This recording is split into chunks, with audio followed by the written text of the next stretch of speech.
Good morning and welcome to Pretty Blessed Mama. Today I'm going to show you how to cold pack pork. We've been canning it. We just butchered a hog. It's winter time, so we really like to do that during winter. Maybe some other time we can have my husband show you all how to do that. But today I'm just going to be in the kitchen and show you how to cold pack pork. This is a product of what I did yesterday. So this is what it looks like for the end product. Hopefully we get that today. So I'm going to start with the basics. And hopefully you all know what you're doing. If you're using a pressure canner, they can be very dangerous. But if you know what you're doing and you read the handbook and the manual, then it's a pretty safe operation. When I first started canning, I did not realize that you could reuse these rings. Once the top is popped, you can take the ring off and reuse it. So that's what I'm gonna do right now. I'm gonna get 7 rings. I have a 23-quart pressure canner here.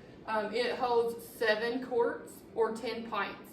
Today I'm gonna hopefully put 7 quarts in there. This should be my last batch of canning this cold packed pork, so we'll see how many jars we get.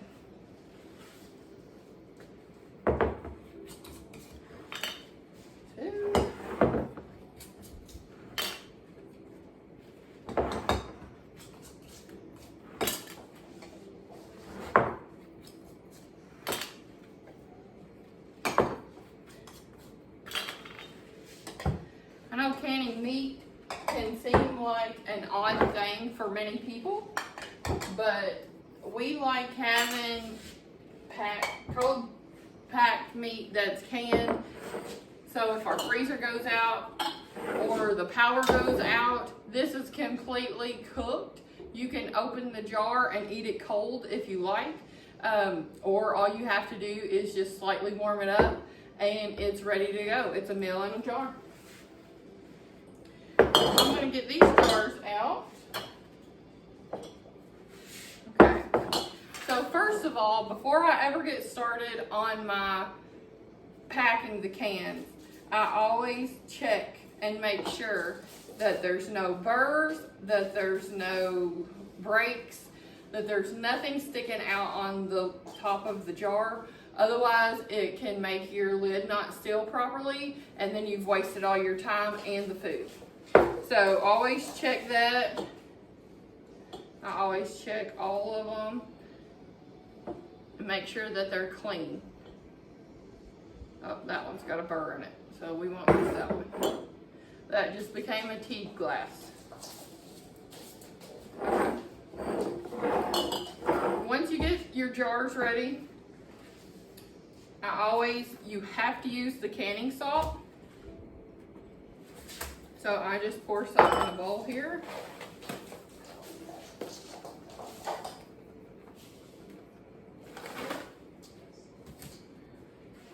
And then you take 1 teaspoon.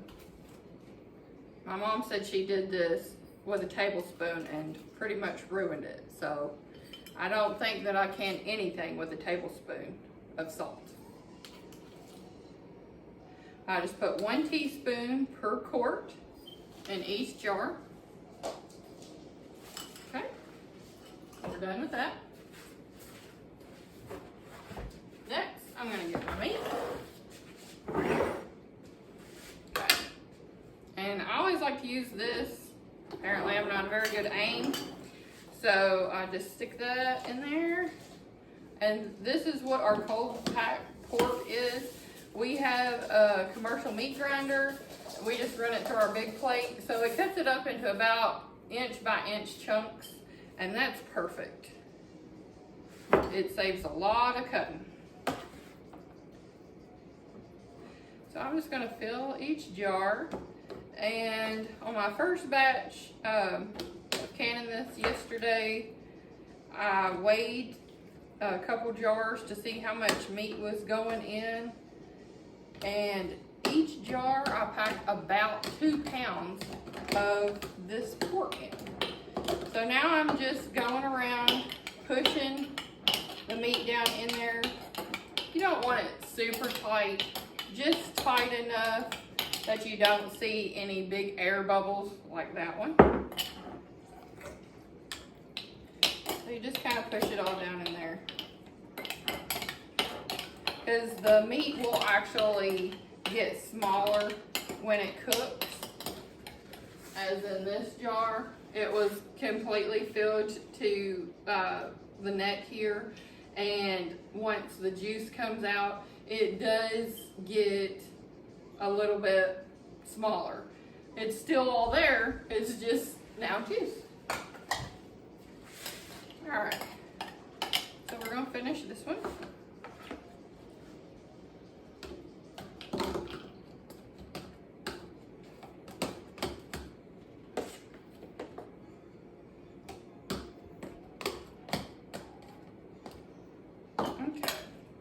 So I fill each jar up to about the rim there. You'd like to smash it all down, get it even, and make sure that you leave at least an inch headspace. So there's that.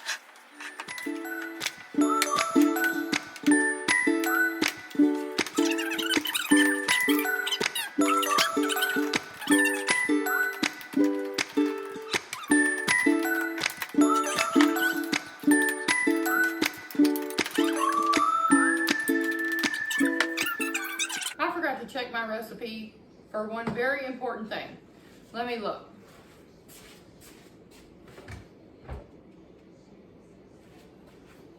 This recipe does not call for hair.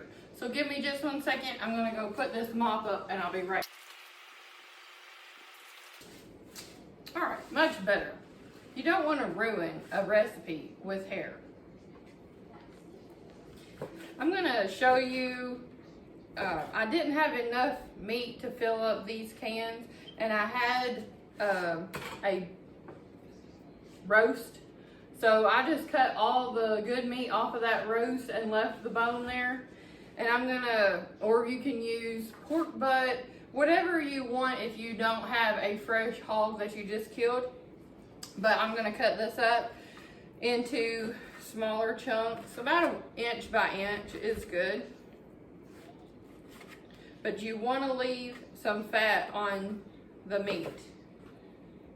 That's going to help give it a delicious flavor. Okay, let me push that down in there some more. I'm not sure how well a tenderloin would work or a back strap if you wanted to just use that. If you get one that's pretty fatty on the back, it would probably be okay. But we like to use the shoulder roast or the Boston butts. A few more pieces.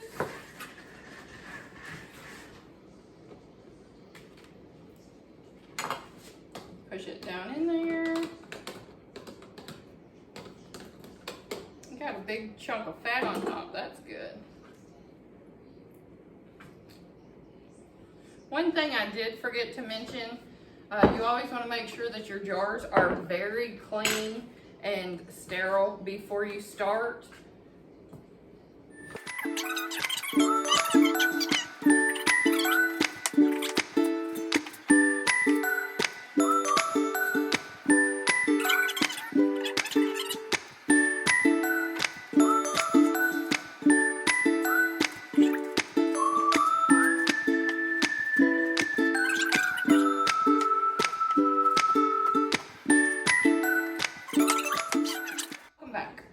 We got all of our jars packed with meat. I'm gonna be 1 short in my canner, but that's okay. Now I'm gonna get ready for the lid. We're using regular size mason jars. Now that we've got the jars completely packed, we wanna make sure and clean the rims off as best that we can. Let me get a warm rag.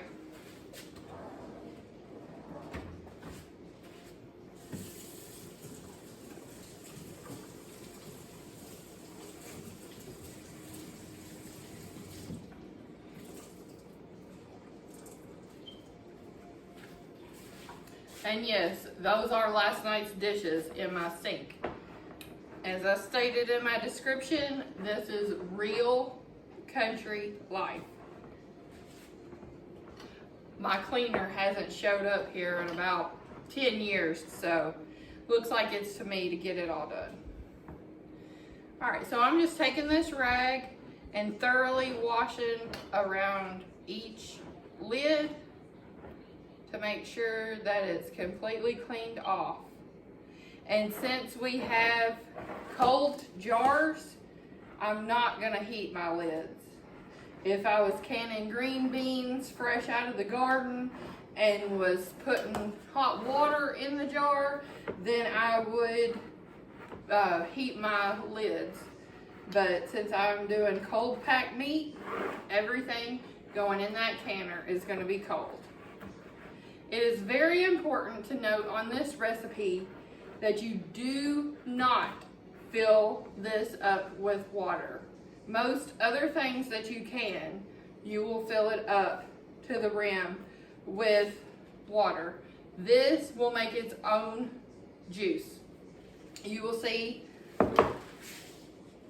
this jar look like this when it went in the canner, and it came out like this, full of juice. All right, now that we got each jar cleaned off, I'm gonna take my lids out, inspect each one.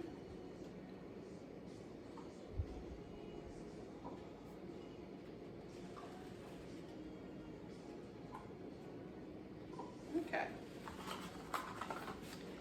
Now I'm just gonna take one of these rings, and you want to tighten it,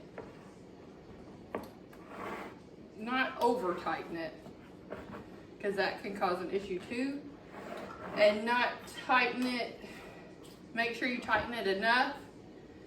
We're gonna call this Goldilocks tight. Just right.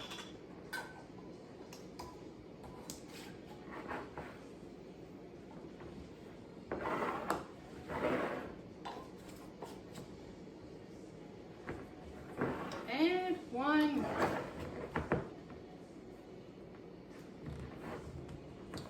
These jars are actually probably older than me.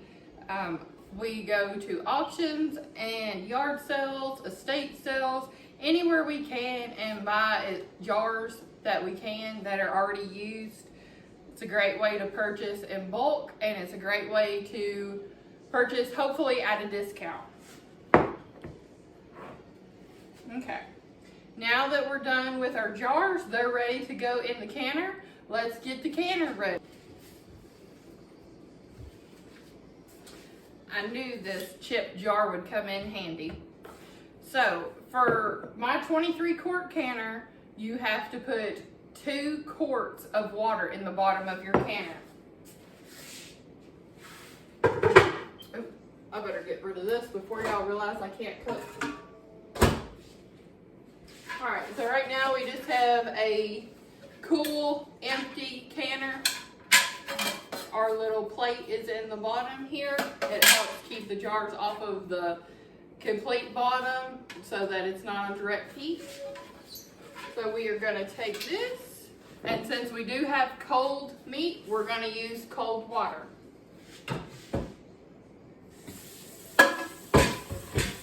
2 quarts.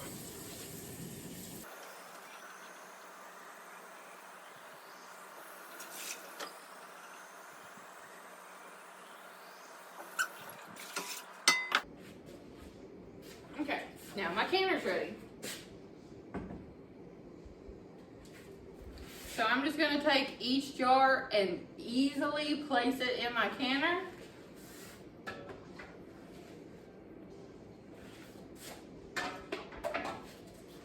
Like I said, my canner will hold 7 quarts. Today I only have 6. Okay, now my jars are in the pot. Let me bring you over here to show you. So this is before we get ready to put the lid on. This is the water in the canner and my jars. All right, so now we have our jars in our canner. I'm just gonna make sure and inspect my ring and my pressure release valve. Make sure that there's not any food or anything stuck in that. Make sure my ring is not broken or torn. Okay, everything looks good.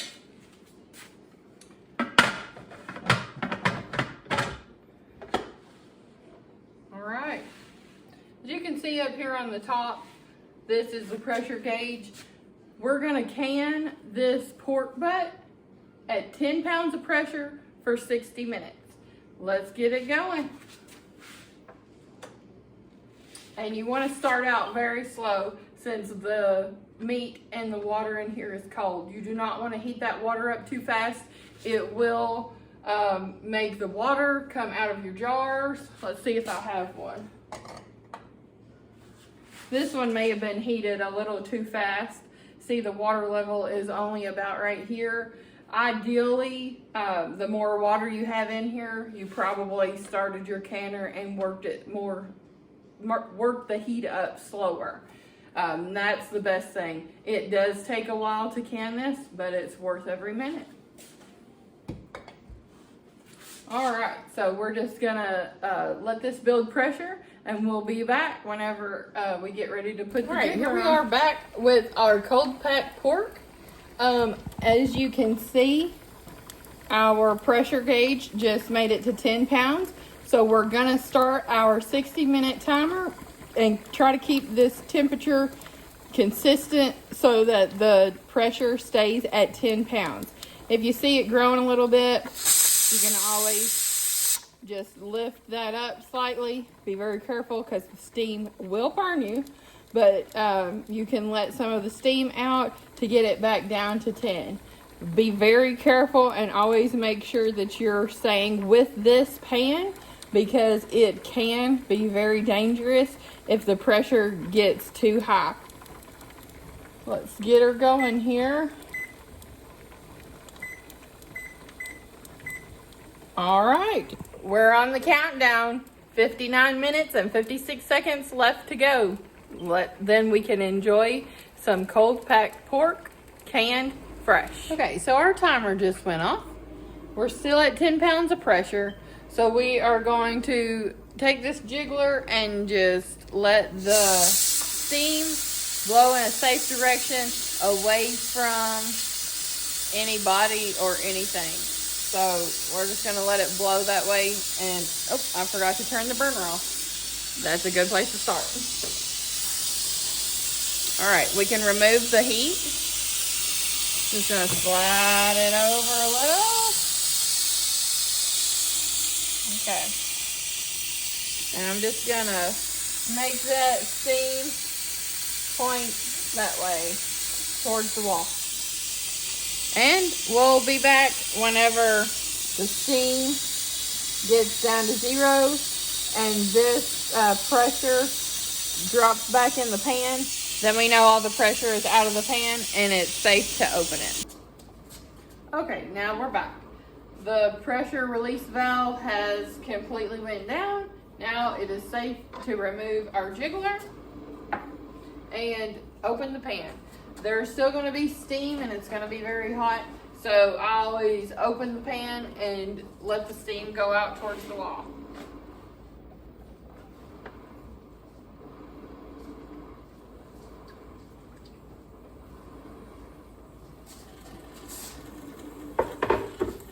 Now the jars are still going to be very extremely hot.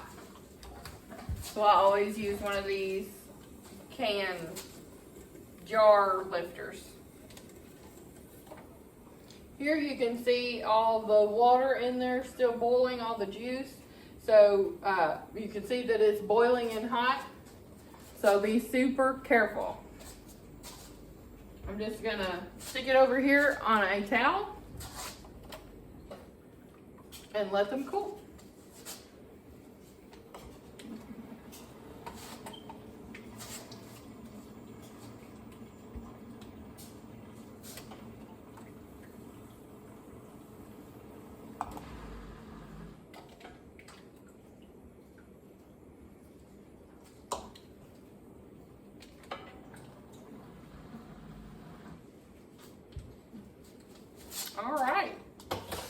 Now you are done.